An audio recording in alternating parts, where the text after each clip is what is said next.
Question number 4 exercise 5.1। इसके अंदर which of the following are AP if they from an AP find the common difference D and write 3 more terms. यानी कि हमें विच of the following, नीचे कुछ AP given है, अगर वो एपी हैं तो कॉमन डिफरेंस फाइंड करना है इसका और नेक्स्ट 3 टर्म्स उसके लिखनी है। जैसे मेरे पास ये गिवन है इधर, ये सीक्वेंस, ठीक है ना। यहाँ पर हम देखेंगे जो मेरे पास जो 2 होता है ये पहले वाली टर्म होती है, ए लिखते हैं जिसको हम, ठीक है। और जो 4 है ये क्या है, A2, इसको A1 भी लिख दो। ये है A2 4, A3 हो गया मेरे पास 8।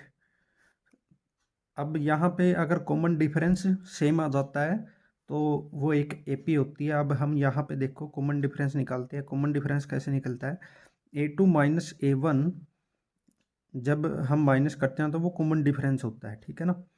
तो A2 कौन सी है, 4 में से 2 माइनस करेंगे तो मेरा आ जाएगा 2। तो इसी तरह से A3 में से A2 जब हम माइनस करेंगे A3 कितना है 8, A2 कितना है 4, तो कितना आया 8 माइनस 4, यहाँ से 4 आ गया। अब यहाँ से देखिए ये दोनों कॉमन डिफरेंस आ रही हैं और ये कॉमन डिफरेंस इसका A2 माइनस A1 का तो डिफरेंस आ रहा है, कॉमन डिफरेंस D2, और इसका आ रहा है 4। यानी कि A2 minus A1 is not equal to A3 minus A2। यानी कि जो हमारे पास जो ये सीक्वेंस दी थी ये एक एपी के अंदर नहीं है, तो हम क्या लिखेंगे, 2 4 8 16 does not from an AP, ठीक है ना। तो 2 4 8 16 डज नॉट फ्रॉम, यानी कि ये एक एपी में नहीं है। अब जब ये एपी में नहीं है तो हम इसकी नेक्स्ट 3 टर्म नहीं लिख सकते। चलो नेक्स्ट क्वेश्चन करते हैं। नेक्स्ट मेरे पास 2 5/2 3 7/2, ठीक है ना। ये सीक्वेंस दे दी, इसके अंदर भी हम चेक करेंगे ये एक एपी है कि नहीं, ठीक है। तो फर्स्ट टर्म क्या है इधर, A1 कितना है 2 है, A2 कितना हो गया 5/2, A3 कितना हो गया 3। तो काफ़ी हमें 3 तो ऐसे लिखने के लिए। तो हम अब इसका कॉमन डिफरेंस निकालते हैं इन दोनों का। यानी कि A2 में से A1 जब हम माइनस करेंगे तो कितना कॉमन डिफरेंस आएगा, 5/2 में से मैं 2 को इसमें से इसको माइनस कर रहा हूँ, फिर इसमें से इसको माइनस करेंगे, ठीक है ना। ये A2 है, ये A1 है, ये A3 हो गया, ये A4 हो गया। इस तरह से ये हमारी एक सीक्वेंस चल रही है। तो इसका एलसीएम लीजिए, कितना आ गया, इसका एलसीएम आ गया 2 से 2 कैंसिल, इधर बच गया 5, इधर 1 है 2 की, 1 के साथ मल्टीप्लाई 2 आ गया, 2 2 जा 4। इसको सोल्व किया, 5 माइनस 4 1, नीचे 2, यानी कि इधर सॉरी ये थोड़ा सा इधर से 1/2 आ गया, ठीक है ना डी। अब A2 माइनस A1 था, अब A3 माइनस A2 कर लेते हैं। A3 कितना है 3 माइनस A2 कितना है 5/2।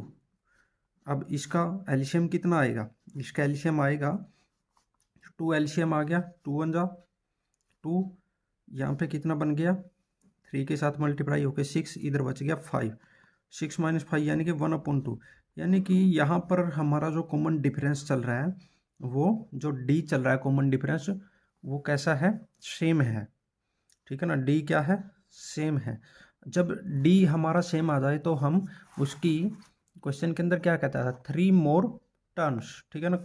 फाइंड द कॉमन डिफरेंस निकाल लिया 1/2 एंड राइट 3 मोर टर्म, और 3 मोर टर्म भी लिखनी है इसकी।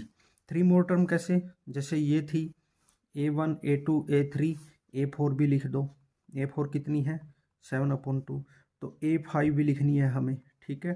तो A6 भी लिखनी है, A7, यानी कि मुझे ये तीनों लिखनी है आगे। तो A5 क्या होगी, A5 क्या हो सकती है मेरी, देखो A4 के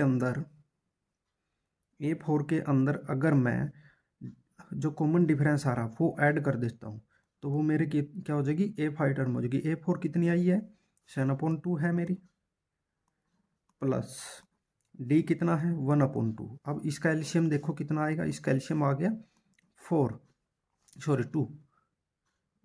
2। तो यहाँ पे 7 + 1 ये बन गया 8/2। अगर इसको काटते हैं तो ये कितना आ गया, 4, यानी कि A5 आ गई 4। तो A6 भी इसी तरह से, A6 कैसी आएगी, A5 प्लस कॉमन डिफरेंस आ जाएगा D। तो A5 कितनी आई है, ये आई है 4 + 1/2, हमारा कॉमन डिफरेंस है। इसका एलसीएम लेते हैं तो 2 आ जाता है। तो यहाँ पे 8 हो गया, यहाँ पे 1, ये हो गया 9/2। A7 कैसे आएगी, ये मेरी A6 आ गई, ये वाली A6 + D, ठीक है। A6 कितना है, 9/2 + 1/2, तो इसका एलसीएम लेंगे तो 2 आ गया। इधर 9 + 1 10/2, इसको जब हम काटते हैं तो कितना आ गया, 5। यानी कि नेक्स्ट जो 3 टर्म है वो कौन सी आई, वो आ गई मेरी 4, 9/2 और 5। ये नेक्स्ट 3 टर्म आ गई सेकंड पार्ट के अंदर।